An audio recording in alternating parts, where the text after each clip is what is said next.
Live from New Delhi, you're watching DD India Live, India's voice to the world. I'm Flora Swai, and coming up in the next 30 minutes. Prime Minister Narendra Modi urges citizens to hoist the national tricolour at home to mark India's 80th Independence Day on Saturday.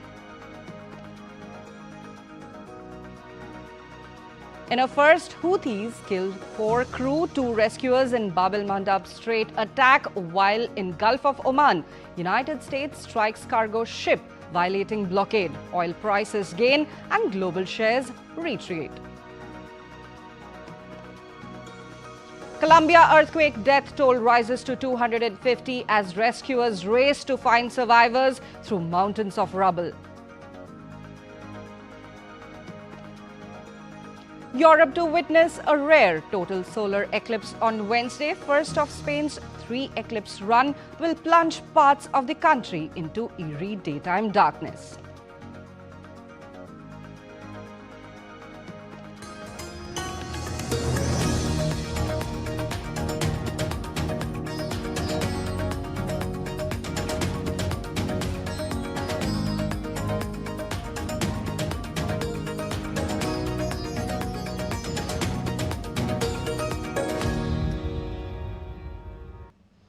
Prime Minister Narendra Modi on Tuesday called on every household to participate enthusiastically in the Har Ghar Tiranga movement, urging citizens to hoist the tricolour and renew their pledge to contribute towards building a Viksit Bharat ahead of Independence Day. He said that the tricolour is our pride and a constant source of inspiration to always give our best for the nation. Prime Minister Modi also expressed happiness that this year's Har Ghar Tiranga campaign is dedicated to Vande Mataram, as the nation marks the 150th anniversary of the national song. आइए 15 अगस्त को आन बान शान से मनाएं, स्वतंत्र सेनानियों को श्रद्धांजलि दें, विकसित भारत का संकल्प लें, हर घर तिरंगा, घर घर तिरंगा, हर मन तिरंगा। आइए हर घर पर तिरंगा लहराइए। भारत माता की जय। Vande Mataram, Vande Mataram, Vande Mataram. India is set to celebrate the 80th Independence Day this 15th of August, a day that is defined by patriotic fervour, remembrance of freedom struggle and aspirations of the future. Celebrations are led by the Prime Minister from the ramparts of the historic Red Fort with hoisting of the tricolour. The next report explores the significance of the day, the story of India's national flag.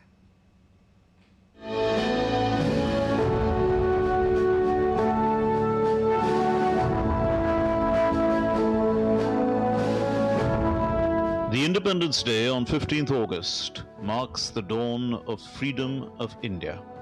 The year was 1947. As the tricolour rose high, it was the beginning of an era of deliverance from the clutches of British colonialism of more than 200 years. India's independence was a tryst with destiny, as the struggle for freedom was long and witnessed the sacrifices of numerous freedom fighters. India is celebrating 80th Independence Day in 2026. The day is celebrated with patriotic fervour by Indians at home and abroad. The celebrations are led by the Prime Minister of India from the ramparts of the historic Red Fort in Delhi.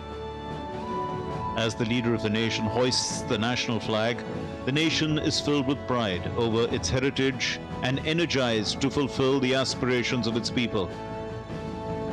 Prime Minister Narendra Modi has set an ambitious goal for the nation. India will seek to become a developed nation by 2047 when it celebrates 100 years of independence. 140 crore भारतवासी 2047 में जब आजादी के 100 साल होंगे, विकसित भारत के संकल्प को परिपूर्ण करने के लिए पूरी ताकत से जुटे हैं। इस संकल्प की पूर्ति के लिए भारत आज हर सेक्टर में आधुनिक इकोसिस्टम तैयार कर रहा है। और आधुनिक इकोसिस्टम हर क्षेत्र में हमारे देश को आत्मनिर्भर बनाएगा। Across India and the world, from the grand ceremony at the Red Fort to schools, missions, institutions and homes, the national flag becomes a symbol of freedom and unity in diversity. Har Ghar Tiranga is an initiative by the Government of India to foster a personal connection between citizens and the Indian national flag, the Tiranga. The journey of Tricolour mirrors the journey of India's freedom struggle itself. The present form of India's national flag was adopted by the Constituent Assembly on July 22, 1947. But decades before that, different flags emerged as symbols of India's growing national consciousness. In 1906, during the Swadeshi and boycott movement, a flag was hoisted at Parsi Bhagan Square in Kolkata. Madam Bikaji Kama raised first Indian flag in Germany. Then came 1917. During the Home Rule movement, Annie Besant and Bal Gangadhar Tilak used a flag that represented demand for greater self-rule for Indians. And in 1921, at the Congress session in Vijayawada, a young freedom fighter named Pingali Venkaya presented a flag designed to Mahatma Gandhi. A charka at its center represented progress and self-reliance. In 1931, a formal resolution adopted a modified version of this design. Saffron replaced red, while white and green remained. In July 1947, the Constituent Assembly adopted the flag of independent India as we know it today, the spinning wheel by the Dharma Chakra of Emperor Ashoka, the wheel of truth, movement and righteous progress. The flag was no longer simply a symbol of a movement. It became the flag of a nation, the tricolour. Hoisting the national flag comes with responsibility. The Flag Code of India lays down rules for the respectful display of the tricolour. The national flag should traditionally be hoisted at sunrise and lowered at sunset. Since the 2022 amendment, the flag can also be flown at night if it is adequately illuminated. Hoist the flag briskly and lower it slowly with dignity. Keep the saffron band on top when displayed vertically. Display the flag in a prominent position, not overshadowed by other flags or objects. Ensure the flag is clean, undamaged and of correct proportions of 3:2. Flag can be made of hand-spun, hand-woven or machine-made cotton, polyester, wool or silk khadi bunting. The flag may be flown by individuals, private organizations and educational institutions on all days. Damaged or soiled flags should be disposed of privately in a dignified manner. From the first flags of the freedom movement to the tricolour of today, the journey of the national flag is part of the nation's history. On every August 15th, it rises again to remind us what it represents: freedom, unity, dignity and responsibility. Bureau Report, DD India.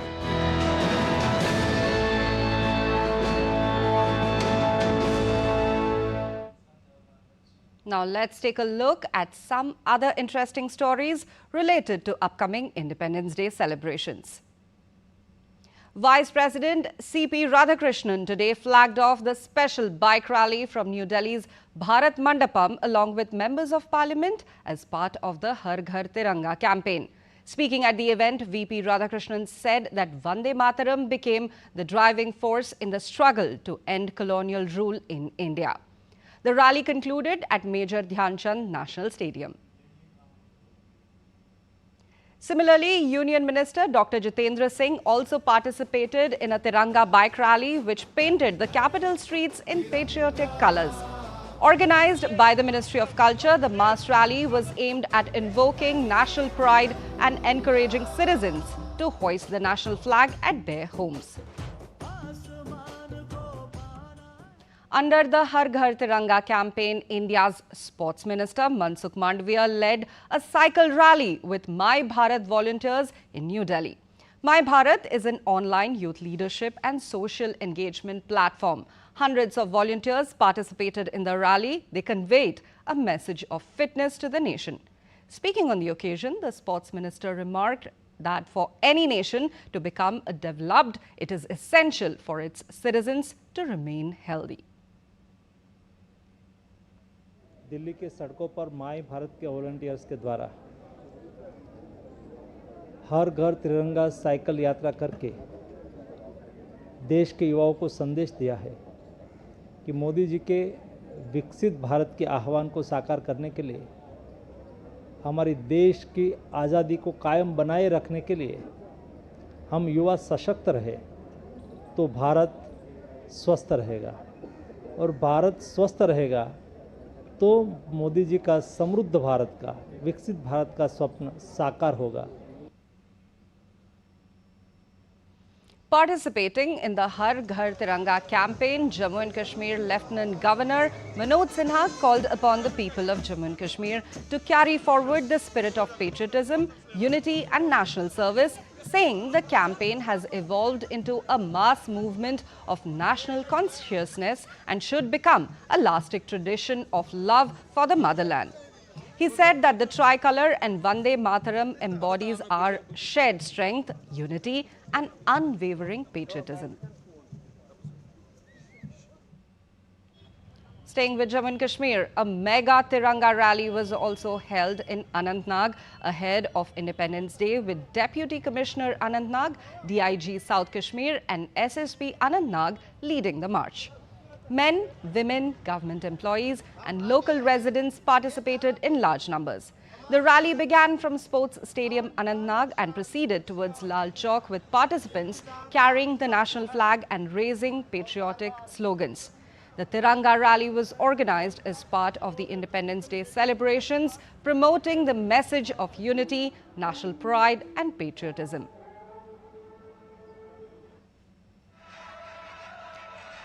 Moving on, in Chhattisgarh, Tiranga Yatra was held in Narayanpur ahead of Independence Day. Chief Minister Vishnu Devsai, Deputy CM Vijay Sharma, students, youths and locals participated in the Yatra enthusiastically.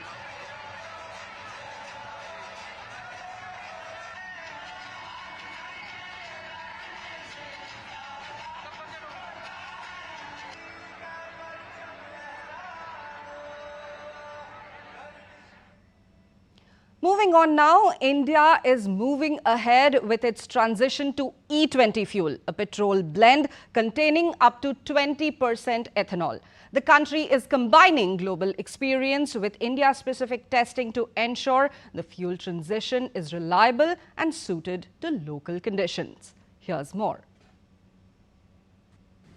As India moves ahead with its E20 transition, the focus is on making sure the fuel performs well under Indian conditions.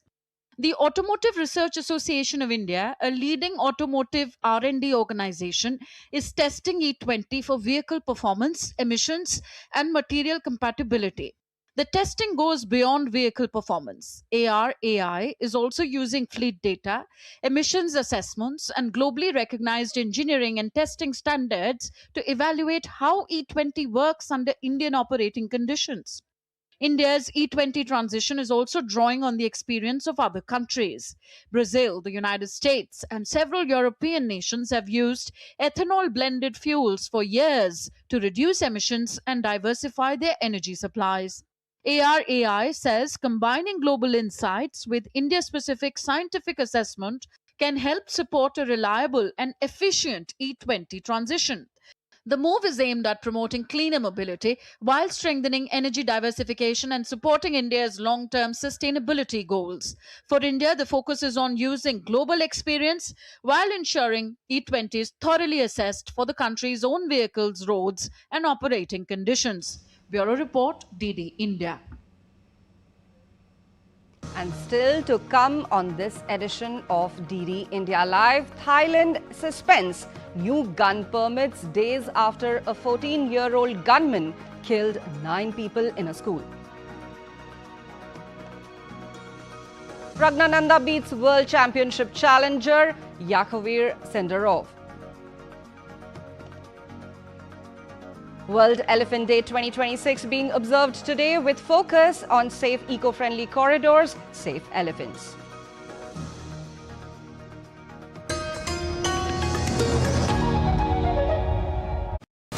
This week on Defense Dynamics, is India ready to enter the 6th generation fighter race? New Delhi explores a role in French-led FCAS. What does that mean? Could the 114 Rafales become Indian Air Force's biggest fighter acquisition in decades? And what does the successful Agni 4 trial mean for India's strategic deterrence capability? Find it all this week on Defense Dynamics this Wednesday at 8 p.m. IST only on DD India.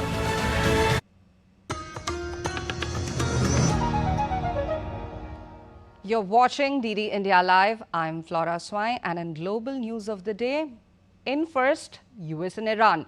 4 crew members were killed in an attack by Iran-backed Houthis on a cargo ship in the el-Mandeb Strait on Tuesday. At the southern end of the Red Sea, 4 crew members and 2 Yemeni rescuers from an anti-Houthi military group were killed in a suspected Houthi attack on a small cargo vessel in the el-Mandeb Strait. Separately, the United States military has said it fired on a ship attempting to break its blockade of Iranian ports in the Gulf of Oman. In a statement, US Central Command said it had fired 2 Hellfire missiles, disabling the steering gear of the Panama-flagged container ship Villanova cargo vessel. The vessel ignored repeated warnings to stop violating a naval blockade on Iranian ports, according to the Central Command. It is the 12th vessel attacked by the United States forces since its blockade was announced in April, and the 3rd since the blockade was reimposed on the 14th of July. While the US has said it is involved directly in the talks, Iran said the Strait of Hormuz will remain closed unless the United States changes its behavior and accepts Iran's conditions, blaming Washington as the root cause of insecurity in the region. Meanwhile, US President Donald Trump said the situation with Iran is going fine, telling reporters at Joint Base Andrews that US forces are in total control of the Strait of Hormuz. Right. Are you saying I trust Iran? I'm the last person to trust Iran. They've lied to me constantly. We have total control over the Hormuz Strait right now. They don't have control. We have total control. We own it. Meanwhile, oil and gold prices climbed on Tuesday while global stocks were mixed. US crude rose 0.89% and Brent advanced to 89.60 US dollars per barrel. Both benchmarks settled more than $1 higher on Tuesday, marking their highest closes since the 31st of July.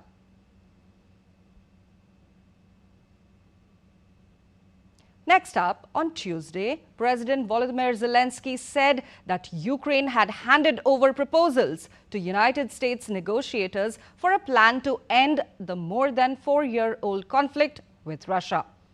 US negotiators Steve Witkoff and Jared Kushner were last in Moscow last January and have not yet visited Kyiv. Russia says it wants a settlement, but any solution must involve Ukraine fully ceding 4 regions, Moscow claims, as well as resolving the conflict's root causes. Ukraine has repeatedly called for a ceasefire after nearly 4.5 years of fighting. Zelensky's announcement of fresh proposals for peace talks, largely stalled since the outbreak of the conflict with Iran, comes amid suggestions by both Russia and Ukraine that US negotiators would soon pay a visit to their 2 countries. There was a briefing by the negotiating team. We have conveyed our proposals to the American side, and the United States can help strengthen our defense, first and foremost with air defense, and put pressure on Russia so that its plans are different, to prepare for an end to the war rather than prolonging it. Next up, Thai Prime Minister Anutin Charnvirakul on Tuesday suspended the issuance of permits to buy firearms and said existing licenses would be reviewed days after a 14-year-old gunman killed 9 people. Thai Prime Minister directed a Deputy Prime Minister overseeing legal affairs to expedite a new gun control law with stronger controls and significantly harsher penalties. Police were ordered to stop renewing permits that enabled people to buy firearms. Thailand had an estimated 10.3 million firearms in civilian possession, equating to around 15 guns per 100 residents.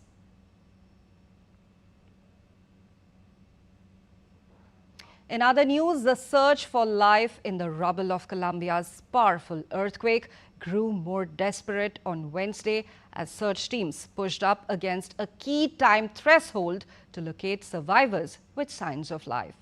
Rescue teams, along with soldiers and volunteers, continued to pick through the rubble overnight in the hardest hit cities of Cali, Pereira, Manizales and Quibdó as time ticked away for victims to be found and rescued alive.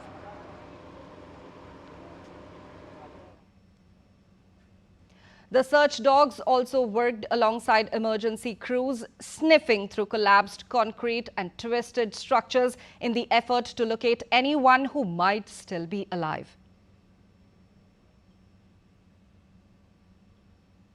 Rescuers pulled a 32-year-old woman alive after 36 hours from the rubble in Pereira on Tuesday, sparking cheers and applause as exhausted crews raced to find more survivors.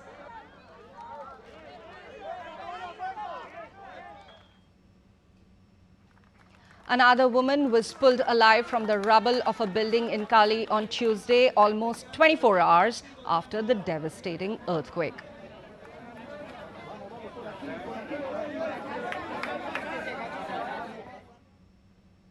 In more news of survivors, firefighters also pulled a 35-year-old man alive from the wreckage of a collapsed building in Cali.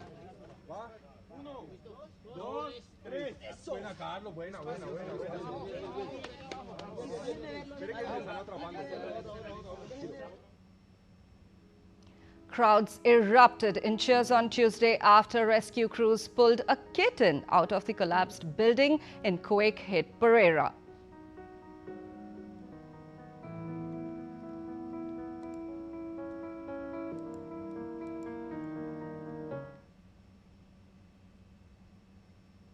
At least 250 people have been confirmed dead, most in the cities of Cali and Pereira. Some 5,000 homes suffered damage across the country, while dozens of buildings, many of them residential, collapsed entirely.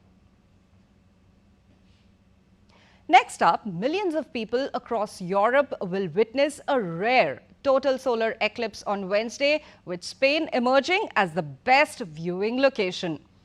The moon will completely cover the sun, casting a shadow from Russia's remote Arctic north at around 1700 GMT through Greenland, Iceland and across Spain before disappearing into the Mediterranean around 1830 GMT. This will be mainland Europe's first total solar eclipse since 2006. The total blackout will last less than 2 minutes in Spain, while a partial eclipse will be visible across much of Europe, Canada, the northern United States and northwest Africa.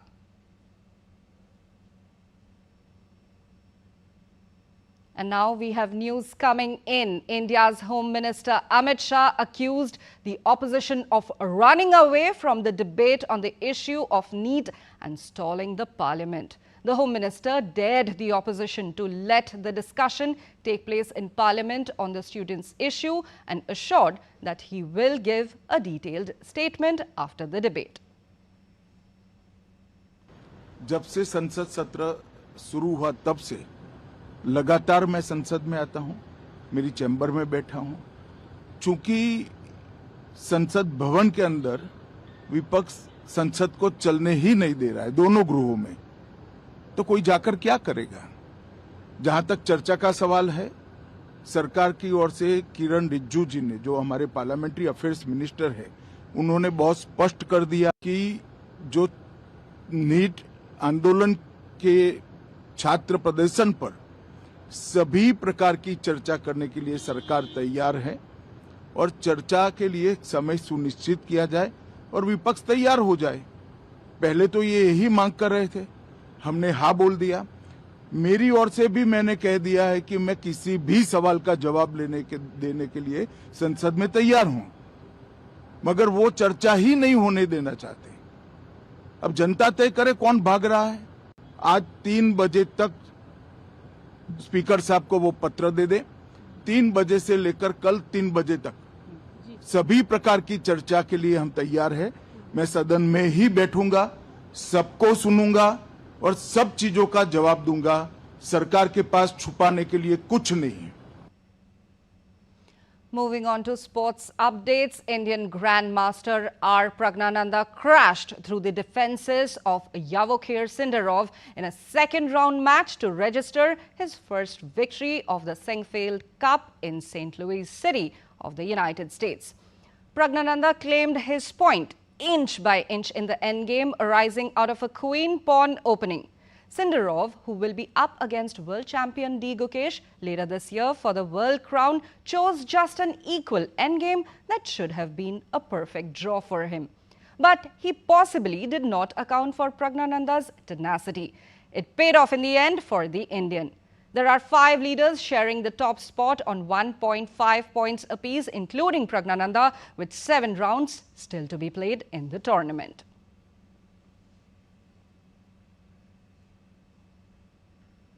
International Elephant Day, also known as World Elephant Day, is being celebrated today on the theme Safe Eco-Friendly Corridors, Safe Elephants, aimed at protecting natural migration paths and habitats.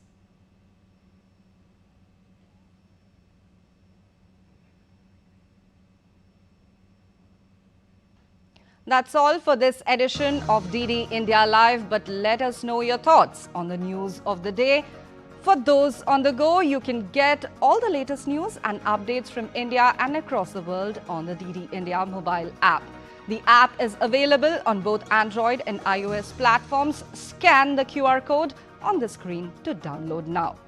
We'll be back with more updates and news as it breaks here on DD India. I'm Flora Swai, and from all of us here in New Delhi, thank you for watching DD India Live.